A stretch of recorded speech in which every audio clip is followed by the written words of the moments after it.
Hepimiz Fethi Sekin, her birimiz Ömer'iz. 30.000 teröristi 3 saatte gömeriz. Biz vatana İsmail, biz İslam'a neferiz. Ne Kore, ne Vietnam, ne de mazlum Afrika. Burası Türkiye'dir, şaşırma Amerika.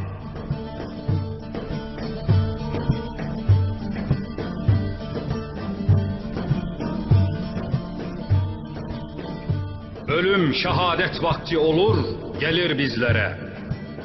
Kıyam kıyamet vakti olur, gelir sizlere. Gömülür bayrağınız karanlık dehlizlere. Mezar taşınız olur bu toprakta tefrika. Taşırma sabrımızı, taşırma Amerika.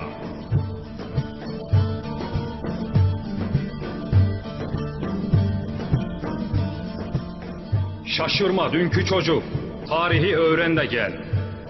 Çağ açıp çağ kapayan fetihi öğren de gel. Alparslan, Ertuğrul'u, Fatih'i öğren de gel. Nice kral, şah, tacı Topkapı'da antika. Kendini müzelere düşürme Amerika.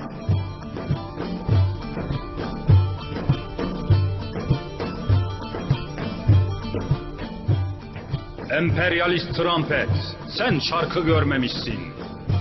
Ey Siyonist uşağı, sen ülkü görmemişsin. Elinde al bayrakla, sen Türk'ü görmemişsin. Boş postalı beklesin 100.000'lerce erika. Dön, dön yaşarken helvanı, pişirme Amerika.